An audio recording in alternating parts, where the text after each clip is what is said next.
Hi, my name is Tracy Goodwin and I'm 39 years old. I have 2 teenagers, 2 dogs, and along with my husband, I run a business. I have been living with a chronic leg ulcer for almost all of my adult life. At 20, I suffered a DVT when I was 8 months pregnant with my son, and despite blood-thinning treatment, it reoccurred when my son was 6 weeks old. Although this was a traumatic time, my son was also in hospital with a urine infection. I had no idea of the complications I would suffer in years to come. For the next few years, the main problem I had was throbbing and aching in my left leg, which caused me to start needing pain relief on a daily basis. I was also left with silvery, paper-thin skin on my left ankle. A few years later, I had a simple knock to this ankle, and this became the ulcer that has been the bane of my life ever since. It was just a tiny cut to my inner ankle that refused to heal, and for several weeks, I tried to carry on as normal, albeit with smelly exudate running into my shoe. After a few more weeks, I was sent to the hospital to have it dressed. I hadn't even heard of leg ulcers and had no concept of the effect that such a small wound could have on a person's life. The ulcer healed after 12 weeks, which at the time seemed like a lifetime. You can only imagine now what I would pay for a 12-week healing time. After this, I was left with an even worse throbbing venous pain in my left leg and very thin, delicate skin on my ankle. I went on to have my second child in 2004. During the pregnancy, I had to inject myself with Clexane every day, as I was on lifelong blood-thinning medication by this point. When my children were 6 and 1, I unfortunately suffered a second knock to the same ankle in the same place. The wound became infected and overnight went from the size of a small dot to the size of a 50-pence piece. I ended up on IV antibiotics in hospital for several days. This time, the ulcer didn't heal. It has closed over for a matter of weeks, a few times, but never permanently. Leg ulcers are misunderstood in many ways. It seems madness to most people that in this day and age, a small wound cannot heal. I probably could have broken and healed every bone in my body in the time that I have had this evil, infuriating, stubborn little ulcer. I do not have any pre-existing medical conditions. I wasn't overweight when this all started, and I've never used drugs. I've not even smoked a cigarette. I have just been unlucky. Obviously, I am overweight now, which I know doesn't help the blood flow, but it's no great surprise given the fact I cannot exercise much. I have a busy home and work life, and I am a bit of a comfort eater. In all honesty, living with a chronic wound, I need a lot of comfort. I have tried to lose weight over the years. 2 years ago, I lost 3 stone, but unfortunately, it never seems to make any difference to the ulcer. There seems to be a preconceived idea of leg ulcers. A, they only happen to old people, and B, they can be healed with maggots and manuka honey. If I had £1 for every time someone had suggested that to me, I'd be rich. Living with a chronic wound has affected my life in every single way. First and foremost, it has affected my confidence. Many people wear nice clothes or shoes to make themselves feel special and to feel good about themselves. I cannot do that. For many years, the only shoes I could wear were flat, backless mules. In fact, in the beginning, I distinctly remember wearing flip-flops, which were the only shoes I could fit over the 4-layer bandage in all weathers, even in the snow. I haven't been able to wear heels or strappy shoes for over 15 years. I cannot wear shorts, cropped trousers, skirts, or dresses without my leg and my highly unattractive compression stockings being on show. It makes me feel old and ugly. It has also made a big difference to my social life. I haven't been able to drink alcohol since being on warfarin, prescribed after my first DVT. So along with not being able to wear dressy clothes or shoes and not being able to stand for long, I have stopped going on nights out. Unfortunately, as I am also allergic to makeup, I feel very underdressed in an evening social situation. I have had to turn down a number of invitations to weddings, christenings, and other such occasions because of this. My foot and toes have actually changed shape because of the ulcer. I have spent so many years walking on the side of my foot that the ligaments have shortened and I find it hard to straighten my foot. This results in my left shoe being worn down more quickly and extra pressure being put on my left knee and hip, meaning that I now suffer with back problems from bad posture. In June 2016, I started suffering with pain on the outside of my left foot. It quickly became unbearable, so I visited A&E, where I was told that it was soft tissue damage from walking on the side of my foot. I attended physiotherapy sessions and applied ice as directed, but it continued to get worse. 4 months later, I visited the GP and requested that I have a second X-ray. On this occasion, it was discovered that my fifth metatarsal was broken, and because I had been walking on it for several months, the two parts of the bone had come apart completely. I was given an air boot cast to wear, but unfortunately it was too late for the bones to fuse. The pain from the broken bone is bad and affects everything I do. Even walking around the supermarket leaves me in pain. The bone needs to be fixed, but the surgeons are reluctant to do it because of the risk of bacteria getting into the bone from my ulcer. Last year, I saw a plastic surgeon who carried out a ReCell skin graft, but unfortunately it didn't work. It is very frustrating because the bone was broken because of the knock-on effects of the ulcer, yet the ulcer is also the reason that the bone cannot be fixed. Surely I cannot be expected to be left with a broken foot for the rest of my life.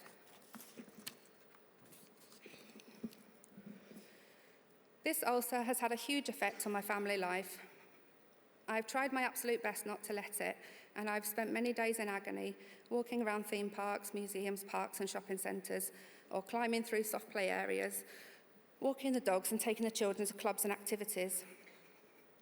I pride myself on being the best mum I can be, and I will always put my family first. The last thing I wanted is for them to miss out because of my leg. However, there have been many occasions over the years where I have been unable to do certain activities with my husband and children.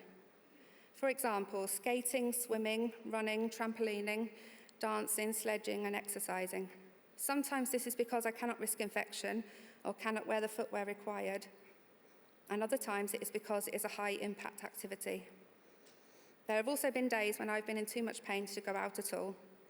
These days have been my lowest. The pain relief medication has also had an effect on me. Thankfully, I am on a much lower dose now, but I still take Zomorph and ibuprofen twice a day. When my pain was at its worst, I could barely walk, so I spent 18 months sleeping on the sofa downstairs. I wasn't sleeping very well at this time, and I spent many a night laying awake in pain, especially after a painful dressing change. Sleep deprivation is a horrible thing, and I wouldn't wish it on anyone. It affects you in every single area of your life, but mainly in your concentration, emotions, and diet. I was taking way over the prescribed amount of painkillers just to try and take the edge off. I'm not proud of it, and obviously I'm grateful that I no longer have to take as many, but at one point I used to take 8 ibuprofen before I could even walk my children to school. I dread to think what damage I could have done to my stomach, but I had to take them in order to get through the day. I also used to take a much higher dose of Zomorph, which used to make me feel very drowsy. This was far from ideal when I had 2 small children in my care. It also didn't impress the children when I would take them to the cinema and fall asleep before the trailers were over. Holidays should be a wonderful time, and luckily I have still been able to go on a few. It has not been without trouble, though. One year we went to Lapland for the day. It was wonderful, but it was really hard work being on my feet all day, especially after a 4-hour flight. Before I went, I made sure I was fully prepared with dressings and paddings, as I knew I would have to wear snow boots. Wearing boots in my own size was out of the question due to the pain of pulling them on and the pressure on the ulcer. In the end, I had to wear a size 11 boot on my left leg just to make it comfortable. When we have been on summer holidays, I have tried all different ways of keeping the ulcer dry, but nothing has ever worked. We tend to stay in a private villa so that I can relax around the pool, but I always feel extremely self-conscious in public beach areas and water parks with my compression stockings on. I also don't go on the slides because I'm so scared of banging my leg and making it worse. The ulcer has also affected my marriage. Luckily, my husband is very sympathetic and understanding, but it has still taken its toll over the years. I have many days when I'm over-emotional, irritable, and have low self-esteem. It is also very hard to feel attractive when you have a smelly, painful wound on your leg. There have been many times when I felt I've let my husband down because we can't go for a night out like normal couples. I also feel like a failure because I can't work full-time and contribute financially now that the children are older. It has completely ruined my career. Before my pregnancy and the DVT, I was halfway through my nursing diploma. Nursing was all I ever wanted to do. I went back to university when my son was 1 to finish my HND, but unfortunately, I just couldn't cope with the pain of being on my feet all day when I was on placement. Luckily, soon afterwards, my husband and I set up our own business. He is a heating engineer, and ever since, I've been doing the administration for it. It has allowed me to be at home when my children were young and has fit in wonderfully with inset days, school pickup and drop-off times, and school holidays. However, it is not what I want to do. The problem is, I don't think I would have been able to hold down a normal job with all the times I have hospital appointments, blood tests, etc., not to mention the sleepless nights and drowsiness caused by my painkillers. I also would be unable to do a job when I was on my feet, as I would be in too much pain. I hated it when the children were younger and they would be asked at school what jobs their parents did.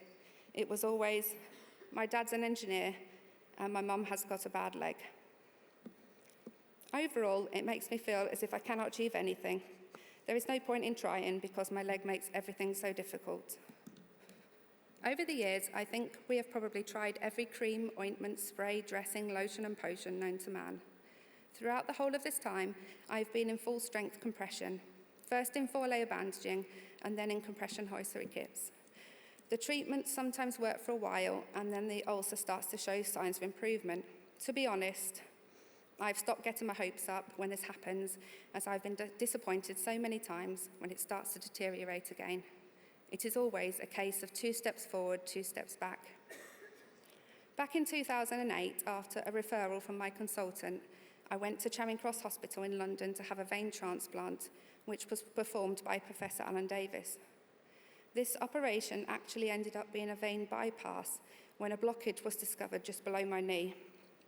Although the operation was a success and helped a lot with the everyday aching and throbbing, which was getting so bad that I had been to the GP to ask for a below-the-knee amputation, the ulcer still didn't heal permanently. Unfortunately, over the years, I have experienced a few incidents where even professionals do not seem to be knowledgeable enough when it comes to leg ulcers and compression. I once had a practice nurse at the GP surgery put a 4-layer bandage on my leg, but her bandaging technique was rubbish. She left me in extreme pain, and after a few days, I had to remove it. I was left with huge, painful dents all down my leg. Just last year, after a ReCell skin graft, I was sent home with no compression on at all, just a loose bandage around my ankle. This could have jeopardized the success of the whole procedure.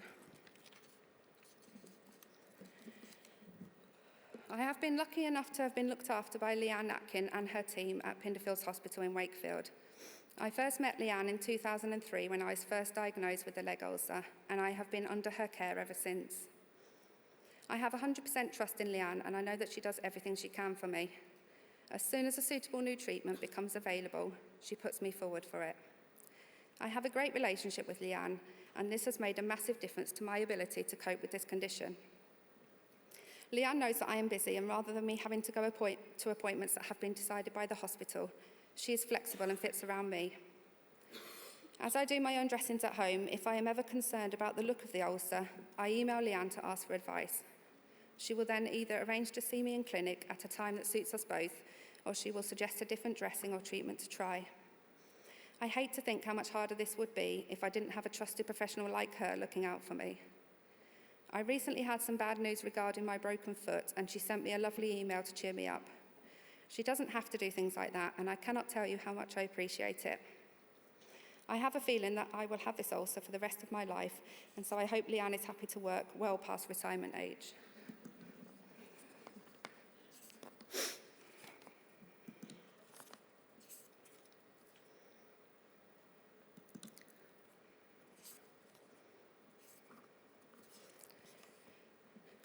Thank you for inviting me to speak to you today. I'm sorry if I've been teary, but it's a subject that obviously evokes many emotions, and as my family and Leanne could tell you, I cry a lot. Tears of frustration that it won't heal, tears of self-pity when people are sympathetic, and most of all, tears of sadness for the things that have been taken away from me. I'm upset about the life I could have had, the career I should have had, and for the person I should have been. I always thought I would be somebody and achieve something in life, but I feel like I've had that opportunity stolen away. I hate feeling self-conscious, disabled and unattractive, and I hate that this leg ulcer has taken away my self-confidence.